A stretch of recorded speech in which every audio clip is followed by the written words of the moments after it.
Third part of the module on religion, peace and justice is to do with crime and punishment. And it all begins with the concept of justice. Remember, justice is when things are fair and equal amongst people. Christians believe that God is the guarantee of ultimate justice, and that God will be the ultimate judge of what is moral and what is right and wrong. God expects people to do what is right, and if they don't do that, then at the end of their lives they will be judged by God and will either be rewarded or punished for their actions. So for Christians, God is the ultimate judge of what is fair and equal. Having said that, what Christians believe is that God wants people to follow the laws of the authority on earth. And that is how justice is to be maintained on earth.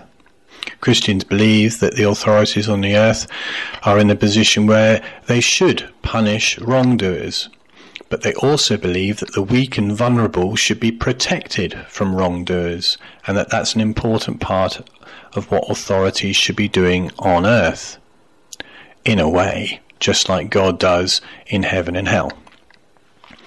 For Christians, there are four aims of punishment. The first aim is retribution, which is getting people back for what they've done wrong. So when you punish somebody, you're getting people back. It's retribution. The second part is protection. So if you punish people by putting them in prison, you're protecting other people from those criminals. A third and important part of punishment is reform. You should be making the person who's done something wrong a better person. And finally, we've got deterrence, which is the idea that by punishing somebody, you're going to put other people off doing the crimes that that person has done. Now, capital punishment is a big and very relevant issue in today's society. Capital punishment is only carried out in 5 or 6 countries on the planet. The United States is one, China is another, Saudi Arabia is another. Capital punishment is the death penalty. It's when the state carries out the killing or execution of a criminal.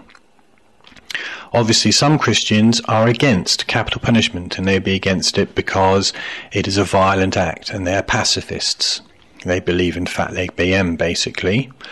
Having said that, some Christians wouldn't disagree with capital punishment, and they would say that it is about justice being established by the earthly authorities, and that they have the legitimacy of God on earth to carry out those sorts of punishment.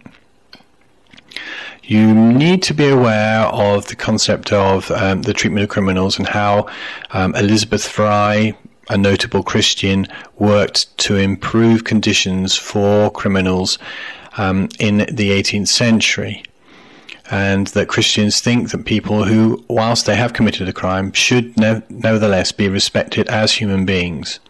So it'd be worth your while having 3 or 4 ideas about how Elizabeth Fry improved conditions for women and for people in general in prisons.